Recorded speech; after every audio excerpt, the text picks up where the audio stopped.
आश्रम के पुण्यार्जक हैं। विद्या अरह गुरु भक्त परिवार श्री आदिनाथ दिगंबर जैन मंदिर SFS एवं सकल दिगंबर जैन समाज SFS मानसरोवर जयपुर।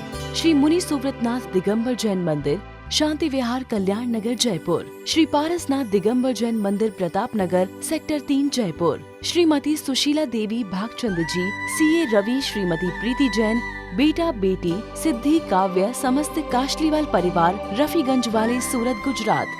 श्री अजय कल्पना रिंकल शाह पादरा बड़ोदरा गुजरात एवं मोंटी हर्ष जैन छोटी बजरिया बीना सागर मध्य प्रदेश। बोलिए परम पूज आचार्य गुरुवर श्री विद्यासागर जी महाराज की, परम पूज आचार्य श्री समय सागर जी महाराज की, परम पूज मुनि श्री योग नियम सागर जी महाराज की। संसार में जितने भी भटक रहे हैं वो बाहर के भटकाव में भटक करके उससे प्रभावित होकर के पदार्थ से, चीजों से, वस्तुओं से प्रभावित होकर के संसार का प्रत्येक प्राणी सिर्फ भटक ही रहा है और पा कुछ भी नहीं पा रहा है। मैंने सुना है जयपुर में जौहरी बाजार है। ये जौहरी बाजार क्या होता है? कंकड़ पत्थर का बाजार। ये जौहरी बाजार होता क्या है? कंकड़ पत्थर का बाजार है। संत कहते हैं सच्चे तुम जौहरी बनना चाहते हो तो आत्मा के जौहरी बनो, जिससे तुम्हारा कल्याण और उत्थान होने वाला है। बाहर के कांच कंचन में तुम भेदभाव नहीं कर पाते हो। संत कहते हैं आत्मा की सही पहचान करो। आज जिन्होंने यहां पर ध्वजारोहण किया, ध्वजारोहण का अर्थ क्या होता है? ये ध्वजा हमें संकेत देती है जिस तरह से मैं फहरा रही हूं उसी तरह से तुम अपने जीवन को धर्म ध्यान के साथ अपने धर्म की ध्वजा लेकर के जीवन के मार्ग को आगे बढ़ाओ। सुख शांति समृद्धि हरियाली तभी फैलेगी जब तुम्हारे हृदय में दया करुणा और शांति होगी, अनुकंपा होगी, आस्तेय होगा, तब तुम अपने जीवन को आगे बढ़ा पाओगे। तो जीवन का जो परम सुख और रस है वह बाहर नहीं मिलेगा, अपने भीतर है। उसे खोदने की जरूरत है, खोजने की नहीं। अंदर का सुख चाहते हो तो खोदो, और जहां जहां खोदा जाता है वहां वहां पानी निकले कोई जरूरी नहीं। जहां जहां पानी हो वहां खोदोगे तो कुछ पाओगे। अपने भीतर के तत्व को पहचानो। जो अपने अंदर के परम सुख को पहचान लेता है, अपनी आत्मा की पहचान कर लेता है, वही संसार में सबसे अच्छा जौहरी माना जाता है। इसी राजस्थान में आचार्य ज्ञान सागर जी महाराज जो गुरुनाम गुरु हमारे गुरु के गुरु रहे, उन्होंने वही राजस्थान के ही हैं और उन्होंने अपने अंदर के तत्व को पहचाना। वो आत्मा के जौहरी बने और जौहरी ही नहीं बने, उन्होंने एक ऐसे अनगढ़ पत्थर को तराश करके वो मूर्ति दे करके गए जिसे आज पूरा विश्व आचार्य गुरुवर श्री विद्यासागर के नाम से जाना जाता है। आचार्य गुरुवर श्री विद्यासागर के नाम से जाना जाता है। तो गुरुदेव कह रहे हैं बाहर नहीं बसंत बहार तो संत अंदर। आप बाहर इन आंखों से देखोगे तुम्हें बाहर की चीजें दिखाई देंगी, यथार्थ में तुम्हें कुछ अच्छा नहीं लगेगा, लेकिन वास्तव में इन आंखों से बाहर देख सकते हो तो एक प्रज्ञा की चक्षु यानी आंख होती, वो ज्ञान की आंख होती है। वो है सम्यक ज्ञान, समीचीन ज्ञान, जिस आंख से अंतर आत्मा का दिग्दर्शन कर सकते हैं। वो हर किसी के पास नहीं होती है। सच्चा सम्यक दृष्टि जो होता है वही अपनी अंदर की आत्मा का दिग्दर्शन कर सकता है। तो अपने अंदर के सुख को पहचान लेते हैं, वे धन्य हो जाते हैं, और जो अनजान रहते हैं वे बाहर ही बाहर भटकते रहते हैं, उलझते रहते हैं। दो तरह के लोग इस संसार में होते हैं।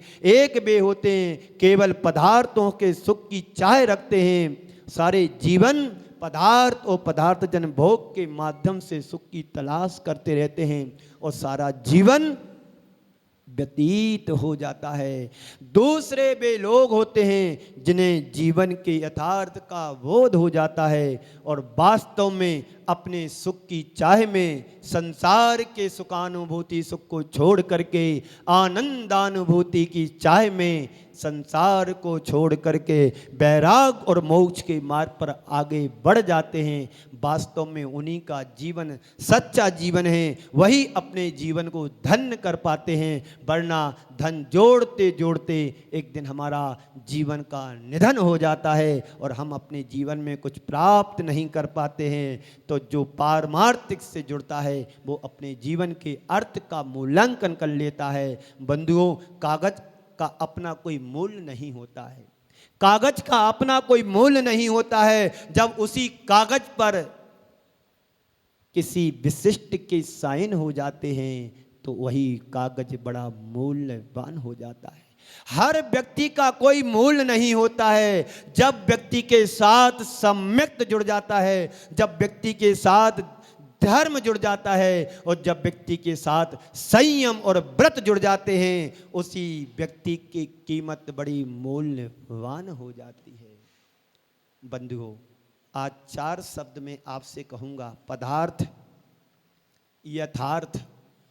पदार्थ आप सब समझते हैं, आत्मा को छोड़कर के सब पदार्थ है, वस्तुएं हैं, चीजें हैं, पुद्गल हैं। यथार्थ यानी आत्म तत्व की पहचान करना, परमार्थ और सार्थ। पदार्थ, यथार्थ, परमार्थ और सार्थ, चारों शब्द अपने आप में जाने पहचाने हैं, ज़्यादा व्याख्या करने की जरूरत नहीं, सार संक्षेप में हमें समझना है। पदार्थ क्या कहलाता है? जिसकी दृष्टि केवल पदार्थों पर टिकी रहती है और पदार्थजन सुखों पर टिकी रहती है, वे पूरे जीवन सुख की चाह में दौड़ते रहते हैं पर सुखानुभूति उन्हें नहीं हो पाती है। यदि पदार्थ में वास्तव में सुख होता तो इस संसार से तीर्थंकर भगवान भी दूर नहीं जाते, वो त्याग और तपस्या के मूर्ति नहीं बनते, त्याग और तपस्या की साधना से नहीं जुड़ते, अपने शरीर को सुखाने की राह पर नहीं चलते, वो राह पर चले और हमें राह दिखा कर के चले गए। आचार्य गुरुवर श्री विद्यासागर जी के अंतिम क्षणों को आप याद करो। सबने उनके वीडियो और रील आदि को देखा होगा। उससे 2-5 साल पहले की उनकी मुद्रा को याद में ध्यान में लाओ। बंधुओं, जो वास्तव में यथार्थ की परिकल्पना करना चाहते हैं वो पदार्थ को छोड़ करके परमार्थ की राह पर चलते हैं, अपने वास्तविक यथार्थ को पहचान करके जीवन को सार्थकता प्रदान कर देते हैं। आप लोग भी अपने जीवन को सार्थक बना सकते हैं। संसार का सुख तो मृगमारीच की तरह है। जैसे एक हिरण रेगिस्तान में दौड़ लगाता है, बस पानी की चाह में, चिलचिलाती धूप में सड़क पर चलता है, सामने ऐसा प्रतिभास होता है जैसे कोई सरोवर दिख रहा हो, सरोवर दिख रहा हो, सरोवर दिख रहा हो, और हिरण आगे बढ़ता है, पानी नहीं मिलता है, उसकी चाह वहीं पर समाप्त हो जाती है और पानी के चक्कर में प्राण गंवा देता है, पर पानी नहीं मिलता है। बंधुओं, ऐसे ही हमारा जीवन है। हम संसार के सुखों में, सुख की चाह में बहुमूल्य कीमती जीवन बहा देते हैं, पानी की तरह दौड़ में लगा देते हैं। इस वस्तु में सुख मिलेगा, इस चीज में सुख मिलेगा, व्यक्ति में सुख मिलेगा, पर सुख वास्तव में कहीं नहीं है। सुख का अंश भले हो सकता है, सुखानुभूति हो सकती है, लेकिन यथार्थ में सुख है वह हमारी आत्मा में है, परमार्थ में है, अपने आप में है। उस सुख की पहचान करो और सुख को पाने का पुरुषार्थ हमारा इस भाव में होना चाहिए। यह भाव सुधरेगा तो परभाव भी सुधरेगा। यदि वास्तव में संसार में सुख होता तो संसार में तीर्थंकर लोग त्याग नहीं करते। जो संसार विषय सुख होता तीर्थंकर काहे को त्यागे। बंधुओं, तीर्थंकर कोई बुद्धू नहीं थे, हमारे तुम्हारे जैसा उनका भी जन्म हुआ था, पर विशेषता ये रही नहीं कि हमने पंचम काल में जन्म लिया, उनने चतुर्थ काल में जन्म लिया, और चतुर्थ काल में मोक्ष का मार्ग खुला रहता है, मोक्ष मिलता है। पर अंतर इतना ही है, वो पत्थर से भगवान बन गए, अभी हम पत्थर के पत्थर रह गए हैं। अंतर सिर्फ इतना ही है। पदार्थ की कीमत के व्यामोह में हम सारा जीवन मूल की भूल में गमा देते हैं। संत कहते हैं अपनी मूल की भूल को सुधारो। जिस दिन तुम मूल की भूल को सुधार लोगे, फिर तुम्हें संतों के उपदेश की जरूरत नहीं, बस प्रतिमा को देख करके प्रतिमा बन जाने की कोशिश की जरूरत है। भगवान हमें बहुत अच्छा मैसेज देते हैं उनकी प्रतिमाएं अरिहंत अवस्था की। जिस तरह से भगवान आंख बंद करके, हाथ पर हाथ रख करके, पैर में पैर फंसा करके शांत मुद्रा में हमें उपदेश दे रहे हैं, हे भव्य आत्मन, इस संसार में भटकने से कोई सार नहीं है। समय सार के सार को समझो और एक स्थान पर वीतरागता की मुद्रा में आप बैठ जाएं, जिससे तुम्हारी आत्मा का उत्कर्ष होगा, उत्थान होगा। ये संदेश वह प्रतिमा हमें देती है। आप रोज भगवान की प्रतिमा के दर्शन करते हैं, दर्शन करते करते तुम सच्चे मन से बताना कि भगवान की प्रतिमा से आज तक मैंने क्या पाया। बोलो, भगवान की प्रतिमा से तुमने आज तक क्या पाया? कुछ नहीं पाया, कुछ भी नहीं पाया। मैं आपको एक सूत्र देता हूं, जिस तरीके से तुम अभी तक दर्शन करते आए हो, जिस दिन तुम्हें दर्शन करते करते करते करते करते करते निज दर्शन की अनुभूति होने लगे, तो समझ लेना कि मेरी प्रतिमा का दर्शन करना सार्थक हो गया। निज दर्शन की अनुभूति होना चाहिए। भगवान के रोज दर्शन करते हैं, कुछ अनुभूति होती है, आकुलता जरूर होती है कि महाराज जल्दी प्रवचन छोड़ दे तो मैं ऑफिस जाऊं, दुकान पर जाऊं। पर ये तो बताओ आए कब थे? जब जिनवाणी हो रही थी तब आए थे। एक भैया आया अभी जिनवाणी के सुनने के लिए। दूसरा सूत्र तुम्हें बताता हूं, मूर्ति का दर्शन मत करो।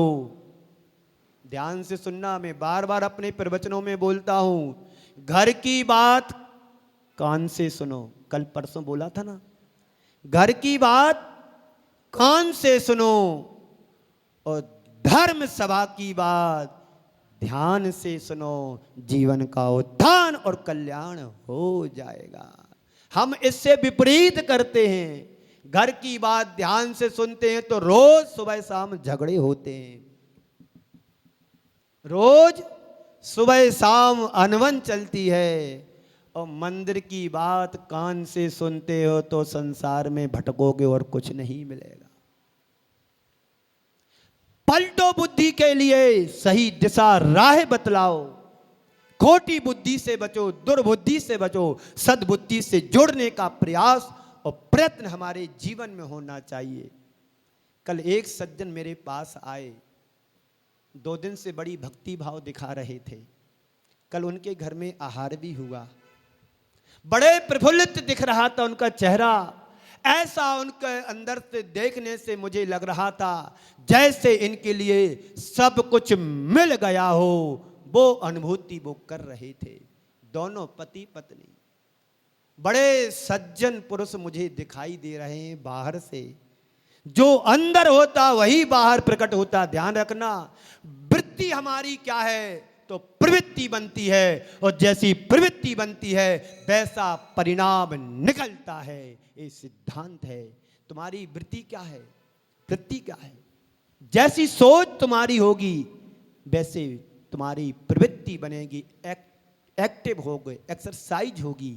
और जैसे प्रवृत्ति होती है वैसा कर्म के रूप में परिणाम फलित होता है। तो उनके विषय में मैं कह रहा हूं। ऐसी चर्चा करते करते मैंने उनसे कहा, एक पल को उन्हें थोड़ा लगा, हाँ की ना, हाँ की ना, हाँ की ना, मन में चल रहा था विचार।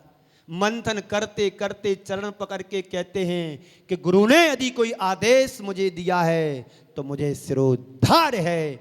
मैंने कहा यदि आपकी भावना हो, यदि आपकी भावना हो, आप लोग भी सुन रहे हो ना, ध्यान से सुनना, कान से नहीं सुनना, नहीं तो घाटी में पड़ जाओगे। ध्यान से सुनोगे तो लाभ होगा और कान से सुनोगे तो नुकसान होगा। अब तय तुम्हें करना है।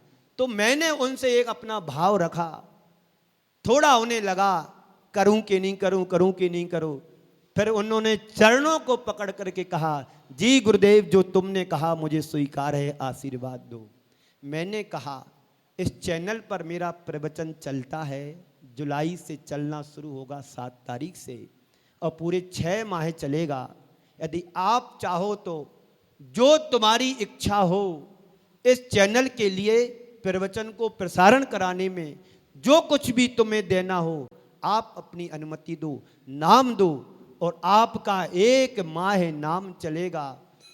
हमारे पास ऐसे कोई बड़े धनाढ्य व्यक्ति नहीं हैं जुड़े हुए जो मैं उनसे पूरा काम करा सकूं। मैं जहां जाता हूं बूंद बूंद से घट भर करके 4-6 महीने 8 महीने का कार्यक्रम प्रवचन का चलवाता रहता हूं। तो मैंने उनसे बोला, उन्होंने स्वीकृति दी और कहा ठीक है महाराज श्री। फिर उन्होंने अपने नाम परिवार के लिख कर के दिए।